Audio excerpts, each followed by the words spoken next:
between houses, that's original. So it really was how it used to be.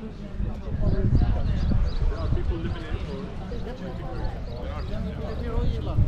okay. So we got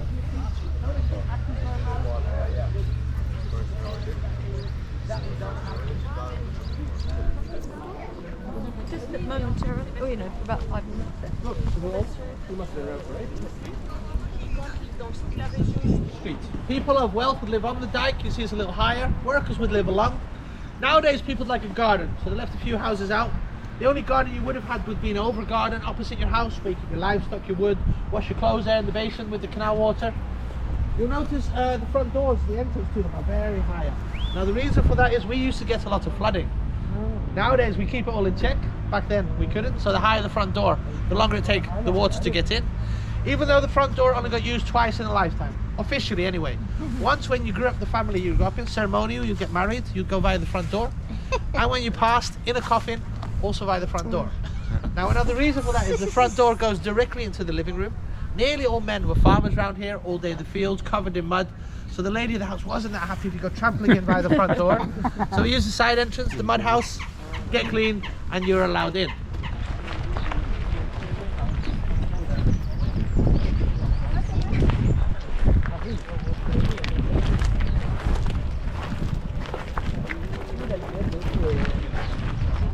Now, before we see the wooden shoe, cheese, chocolate, and pewter demonstrations and visit an historic windmill, I'd like to thank my sponsor, AlertBot.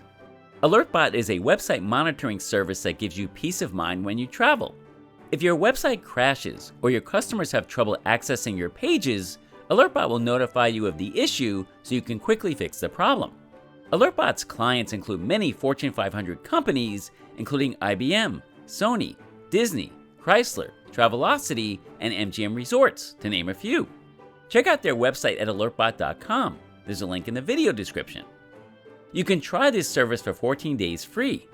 Use promo code AndysAwesome20 to save 20% on any monthly or annual plan you sign up for. Back in the day, every person, farmer used to have these. Protect your feet, keep them insulated. If you're working with cattle and a cow stands on your toe, it's going to hurt. Not with these. Protection.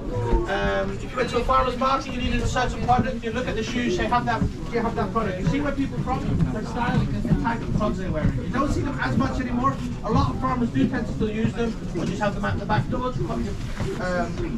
trash out, walk the dog, things like that. They're still official registered safety shoes in this country. If you need safety shoes, you're allowed to use your clogs. You see here, probably Mas eu deixou ter a função de pressão.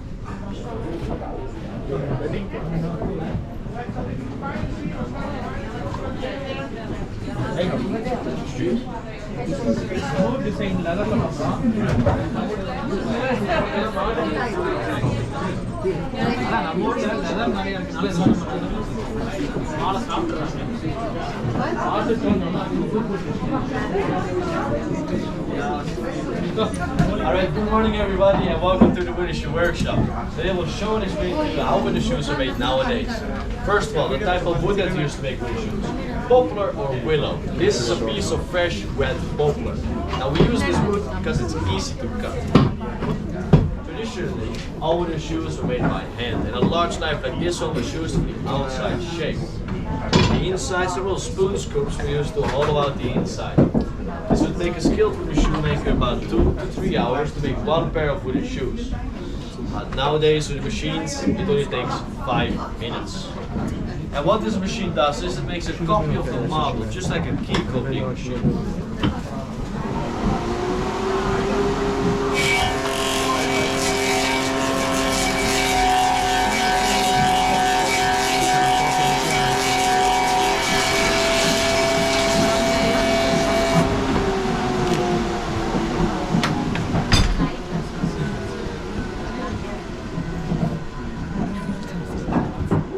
Tough job, eh?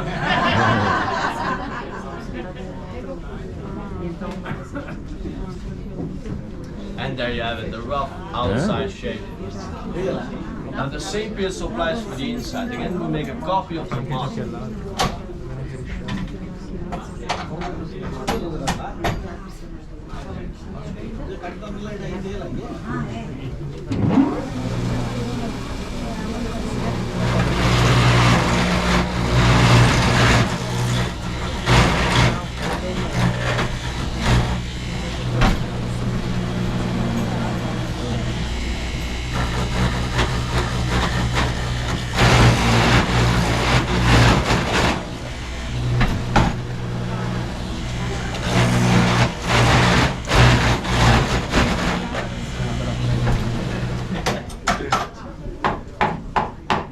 And there you have it, the rough inside shape.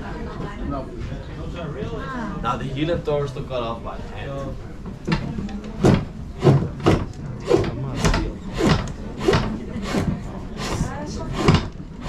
Oh, I'm just very strong.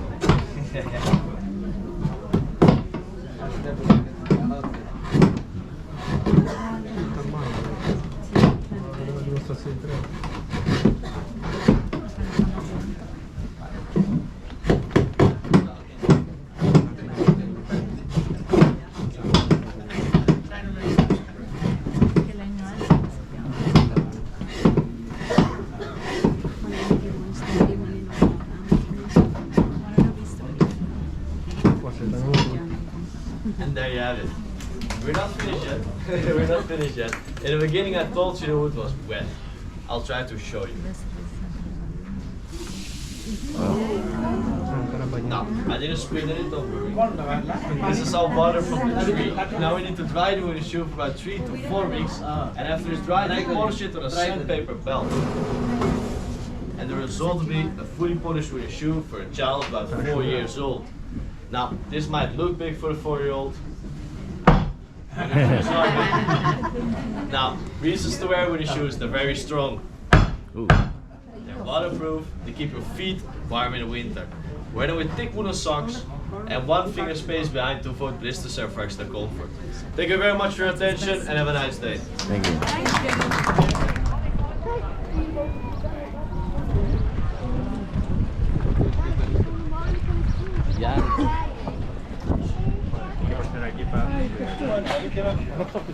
So for those who have not been here before, we make Gouda cheese. You might have heard about Gouda, Gouda, Gouda. We've never heard about it, but it's a place in the Netherlands that got very popular for a certain type of cheese making hundreds of years ago, and it's the same type of cheese that we make here today. But the store only started in 1974 by Henry Willig, and he wanted to learn how to make a traditional type of cheese as a hobby with his wife. But it slowly got out of hand, and now we have like 30 types of cheeses. Nice. But you can narrow it down to about 3. So we have cow cheese, sheep cheese, and goat cheese. And we always start with the milk. We pour it into a container like this, and we heat it up to 29 degrees, which is an important temperature for the rennet. And rennet separates fat and the protein from the water, which is naturally inside of the milk. And this process takes about 30 minutes. And then this is what you will see. So this is the curd, this is the fat and the protein, and this is the water, and this is what we call the whey. We only use this part, and that's only 10%. So for 1 kilo of cheese, we need about 10 liters of milk. But the whey, we don't just get rid of it, we put it into a lot of other things. You can think of protein shakes, facial creams, and we also make our own beer. And for those who wonder, it doesn't taste like milk. It's just another way to use 100% of the milk, but not for the cheese. So the 10% we put into a mold because we want to make sure that all the whey will be pressed out, and this usually takes between 2 and 3 hours. So after this we put the cheese in a salt water bath, and the salt is a natural preserver and it also adds some of the salty flavor. And this takes for 1 kilo 24 hours, but we also make bigger cheese wheels of 4.5 kilos and 7.5 kilos, and they take 1.5 to 2 weeks. So after this we dry the cheese and then we store them on wooden planks. And this is where we start aging the cheese. So when you age the cheese, we have a controlled temperature, fresh airflow, and we turn the cheeses every other day because at the beginning the cheese is very soft and the salt will sink to the bottom. So when you turn it, it stays nicely mixed in the cheese. So after 4 weeks you have a young cheese. After about 2 months you have a mature cheese, and starting for 1 year it's called an old cheese. So to demonstrate what happens is this one is 2 months. It's a soft but solid piece of cheese, as you can hear. But then we also have this one, and this one is 3 years. And you can hear, this is a lava. It's like a weapon at this point, right?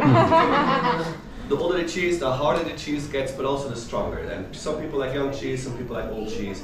And the fun part about being here is you can try the difference in the store if you don't know the difference yourself.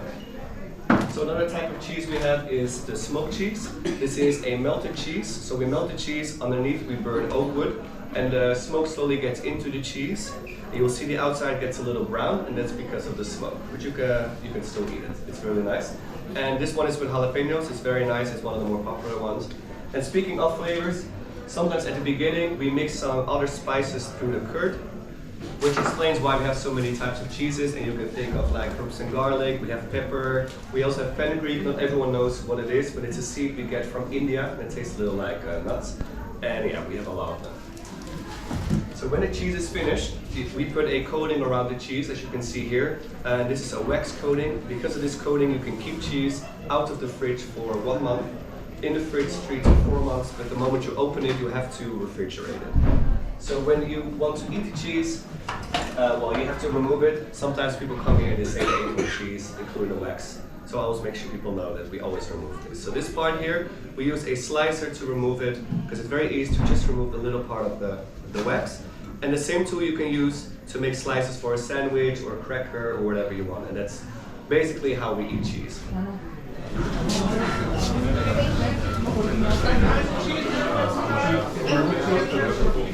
Exit at the back, we'll wait on each other, give let's say 15 minutes max.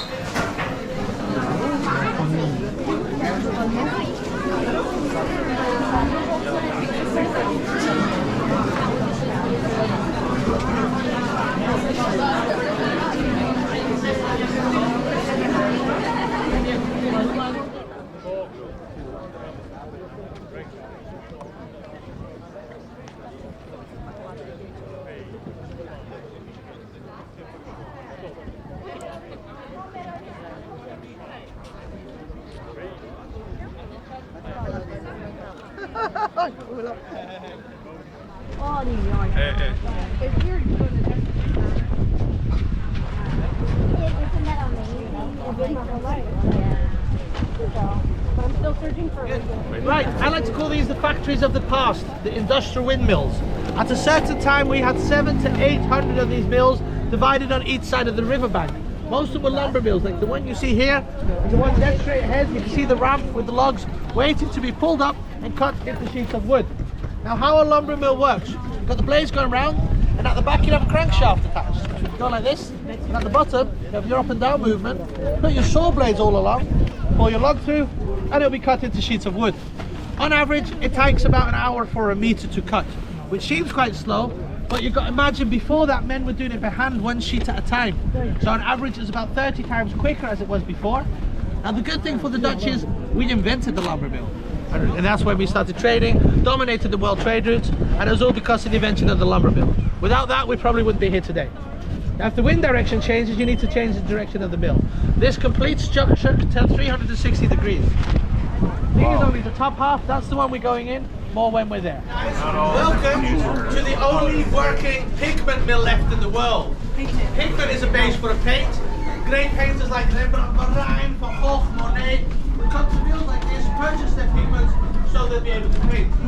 This miller does original pigment, ships around the world to people who restore the great master's work. They want the original pigments to do so.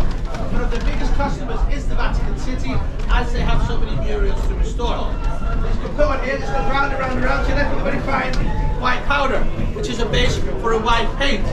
Now inside there, you've got a smaller version of these two, and it's boxed up.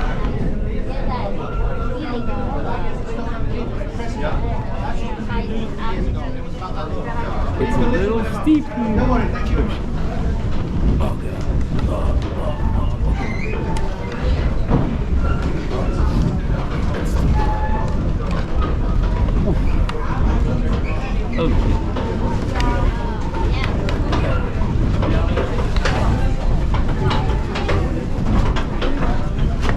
Right, the heart of the mill. So outside we got the blades going round, and with a set of teeth that we can't see, which are up there, makes a spade beam go round. This would power all the machines. So at the moment the stones downstairs are going round, that's moved into there, but it can be moved back out and it becomes stationary. These can move in, That would catch, so would the big stones go around downstairs. It's got this big wheel going around as well, and at the back there's one beam. Made of one tree trunk, and it's got all the little sticky bits out, the wood that stick out. And at the back, we've got the beams. So these beams could be moved forward, and these pick up the beam, but it's passed by its own gravity to fall down. So it makes a hell of a racket. It does the job though. All three machines can easily be used just by wind power.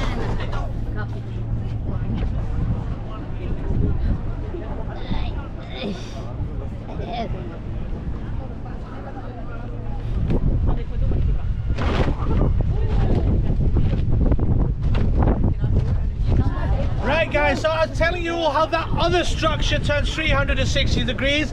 This only the top half. And how that is done. These three big beams come to one point here and it's not attached to the deck. What is attached to the deck is this rope. You can see it's in that hook there. Well, that can be put further, that would unravel, put further, that won't go anywhere. What the miller would then do, he would walk up this wheel. You see it's been worn over the years. That would go round, pull that towards there as the rope's raveling around it. And that's how the blades will be turned. Wow, with your weight. Oh, okay. With your weight, you'd walk up. It's quite hard job to do. And the rope, that's the brake. Pull that, it's like a car brake, slows it down, wood on wood. But it's got to watch out. Too much wood on wood, friction, fire. Not what you want in a wooden mill, of course. At the moment, he's got his 4 sails up. If it gets more wind, he can take them down. Even more wind here. Next to the sails, you have these 4 black planks all along. They can be taken out as well. But he's also got to watch out. If the blades go too fast, they could fly off by momentum. Woo. They use it till about maximum 8 on the Beaufort scale of wind power, which is quite windy, stormy even. But they tend to not do that anymore with such an old mill.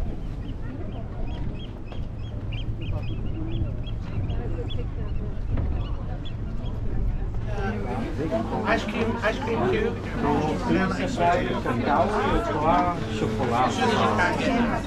Really? It's real, feel it's putty. If you go like this all the It's time. like butter. Yeah, because that's what it is, cacao butter. Oh. Right, cocoa started life off in these pods. They grow on trunks of the trees instead of branches. When you pick them, you open them, this is what you get. You can see the contours of the beans layered with fruit. Edible fruit, but they leave this on to ferment the beans. This is them out with the fruit still around them on banana leaves. This is them drying in the country of origin. You have to dry them in the country of origin. If you don't do that, you put them on the ship before that, they start to rot. No point of having them here. So step one, what we do here is we roast them. After the roast, we can open them a little bit more easier. I should just be able to pinch the shells off, so I don't even have to touch the nibs. They should just fall off each other. Should be there. And then just pinch the shells off. You don't need the shells. And then you can have the nibs. Would you like to try? It's a bit on the bittery side, but you can definitely get the cacao flavour. Butter, your cacao powder, from your cacao mass. So these two products together is this. So this is depending on how much sugar you add or how much milk you add, your milk chocolate or pure. Sugar is always added. This is your cocoa powder, compressed. This is your white chocolate, solely butter of the bean. So this is a lot more fattier than this. So you would say the milk chocolate is healthier than your white chocolate, but yeah, it's going to kill you anyway. Whichever way you want to go, you should go. That was your crash course on chocolate. If you want, you can have a wee look around here. If not, yes, it is very busy. The restrooms are next door here. As soon as we're ready. I will give you a small demonstration. I'm Pewter. I'm the 4th generation of the family business. The family business started in 1898. Pewter is an alloy of 2 metals. What we use is 98% of tin and 2% antimony to make it hard. And together it's pewter in English. It's lead-free, so it's safe. It's safe for me because I work with this every day, but also safe for you for things for daily use like pitchers and cups. The melting point is 235 degrees Celsius and I need 300 for casting. I use molds. These molds are made out of bronze and bronze will absorb heat, so when I cast it cools almost immediately. This is liquid pewter, it's about 300 degrees Celsius. I cast, then I just wait for a few seconds until the top turns white. And when it's white, it's already set. I can open it, and normally I have a spoon, but didn't run through. Normally it comes out of the mold like this, and it's still very rough. First, I cut off this piece, this bottom part, and I can reuse it. Then we scrap, we file, and we polish, and this is the finished product. It takes me another 35 minutes, so it's quite labor intensive. I don't make just the spoons, I make 60-70% of what you see in the shop. It's all handmade. I have a studio where I make it. This is just a small demonstration. Very good.